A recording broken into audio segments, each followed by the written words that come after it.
নারী এবং পুরুষের চিরাচরিত একটা যুদ্ধ আছে। সেই যুদ্ধের অবসান হতে পারে আমার এই ভিডিও দেখলে। আপনি বুঝতে পারবেন যে নারীরা কি বোঝাতে চাচ্ছে। একটা রহস্য আপনাদের ধরিয়ে দিই। সেটা হলো যে পুরুষরা মুখে বলতে পারে, নারীরা পারে না। নারীরা যেটা বলে সেটা উল্টা করে বলে। যেমন ধরেন আপনি যদি শাসন করেন তাহলে সেই নারী উল্টা করে বলবে, পছন্দ করে না, অন্যদেরকে বলে বেড়াবে। সমস্যা হবে, আপনার দুর্নাম হবে, কিন্তু ভেতরে ভেতরে নারী আবার সেটাই পছন্দ করবে। কিভাবে? ধরেন খারাপ যে পুরুষগুলো, তাদের সংসার টিকে যায়। আপনারা অবাক হয়েছেন যে কি ব্যাপার, এত ভালো ব্যবহার করছি, এত কিছু করছি, কিন্তু স্ত্রী পছন্দ করছে না, এমনকি চলে যাচ্ছে। এবং এরকম আশেপাশের অনেক সংসারে সেটাই দেখবেন। কিন্তু যারা মারছে, অত্যাচার করছে, সেটা ভালো না। মারা যাবে না, অত্যাচার করা যাবে না, কিন্তু শাসন করা যাবে। কোনটা ভালো সেটা বোঝানো যাবে, বাউন্ডারি দেওয়া যাবে যে রাত ২টার সময় তুমি আইসক্রিম খেতে চাচ্ছ, চলো যাই খাই, তবে এটা আমার জন্য খুব অসুবিধা, এটা করো না, এটা খুব ক্ষতিকর। সেটা হয়তো ১ মাস, ২ মাস, ৫ মাস পরে আবার হয়তো চাইলো, তখন আবার একটু বললেন যে এটা আমার জন্য খুব অসুবিধা, কালকে অফিস আছে বা কাজ আছে, আমার জন্য অসুবিধা, তুমি এই কাজটা করো না। এভাবে আপনাকে শাসন করতে হবে। তার মানে হলো যে যে নারী দেখে ফেলে যে পুরুষ তো কিছুই বলে না, যখনই এটা ধরে ফেলবে তখনই কিন্তু সর্বনাশটা হবে, তখন আর পছন্দ করবে না। এই যে সাদিয়া খান সাইকোলজিস্ট, সে কিন্তু এই কথাগুলো বেশি বেশি বলে। আর আপনার একজন পুরুষও আছে, সেও এই কথাটা বলে খুব বেশি।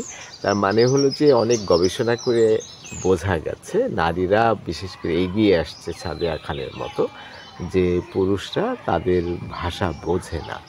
তার মানে ভেতরে এক কথা, বাইরে আর এক কথা। এই বুঝতে না পারাটাই আমাদের দ্বন্দ্ব, আমাদের সব কিছুই সর্বনাশের মূল। তাহলে এই রহস্যটা আপনি দেখেন, সব জায়গায় খোঁজ করে দেখেন, দেখবেন যে সব জায়গায় একই ঘটনা ঘটছে। ভালোদের পছন্দ করছে না, খারাপদের পছন্দ করছে। হ্যাঁ, খারাপ মানে আপনি মারবেন সেটা হবে না, অত্যাচার করবেন সেটা হবে না, নানান ধরনের সমস্যা করবেন সেটা হবে না, কিন্তু শাসন, বাউন্ডারি। তার মানে হলো শিশুকে যেভাবে আপনার বাউন্ডারি দেওয়া উচিত, যা কিছু করতে দেওয়া উচিত না, তখন সে এমন একটা বিপদে পড়ে যাবে যে ওই বাচ্চাই কিন্তু পরে আবার কষ্ট পাবে, আপনার খারাপ লাগবে। তো শিশু তো যেরকম, আসলে নারীও সেরকম। নারীদের বড় পার্থক্য হলো যে বুক ফেটে যায় কিন্তু তাদের মুখ ফুটে না।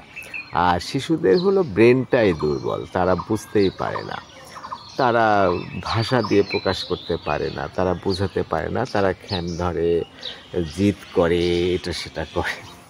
তার মানে হলো যে আসলে এটা চিরাচরিত যুদ্ধ। এই যুদ্ধটার অবসান হতে পারে আপনি যদি এই ভিডিওটা খেয়াল করেন। এবং আরও আমার অনেক ভিডিও আছে, সাদিয়া খান থেকে শুরু করে অনেক মানুষ আছে, তারা এই সত্য জিনিসটাকে তুলে ধরেছে।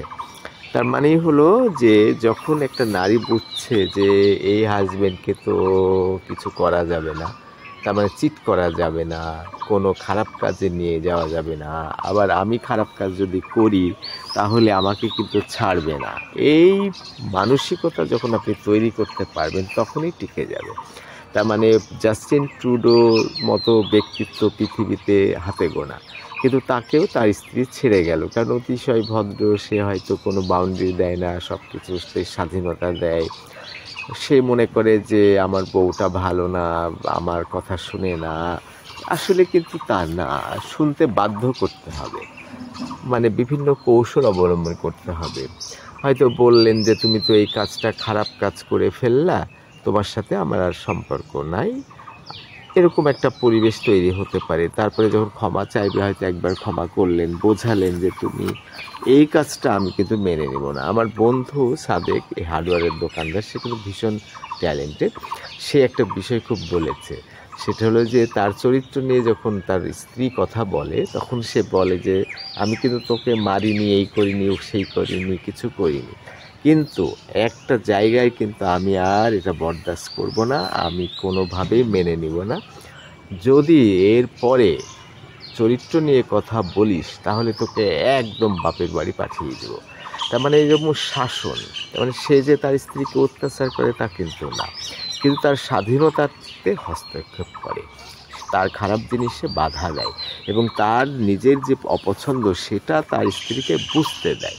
যখন স্ত্রী বুঝে যে এ তো পথ খোলা নাই, এখানে তো আর আমি লড়াই করতে পারবো না, তার মানে হলো যে যখনই স্ত্রী বুঝে ফেলবে যে আমি চিট করলেও কিছু বলবে না, অন্য পুরুষদের সাথে এটা সেটা করলেও কিছু বলবে না, আইসক্রিম যতবার খেতে চাইবো ততবার বের হবে। যেমন ধরেন ঈদের যে আগের রাত, চাঁদ রাত, এই চাঁদ রাতে সারা রাত মেয়েরা বাইরে বেড়ায়, বাজার করে, উইন্ডো শপিং করে, ঘুরে। ঠিক আছে, হয়তো আপনি একদিন করেছে, তখন আপনি সেটা করলেন, কিন্তু মাঝে মাঝে তাকে বোঝাতে হবে, দেখো এইভাবে রাতে আমার এই ক্ষতি হলো, আমার এই ঈদের নামাজ পড়তে পারলাম না, তুমি এরকম কাজ করো না, তুমি একদম এইটা থেকে মাথা থেকে ঝেড়ে ফেলো, আমার পক্ষে কিন্তু কোনো দিন আর সম্ভব না, তোমার যা বাজার করার যেটা করার তুমি আগের থেকে বলবে। এইভাবে আপনি শাসনটা এমনভাবে হতে হবে যেন অত্যাচারের পর্যায়ে না যায়। প্রেশার, সেটা মানসিক প্রেশার, শারীরিক প্রেশার একটা পরিমাণের মধ্যেই সীমাবদ্ধ থাকতে হবে।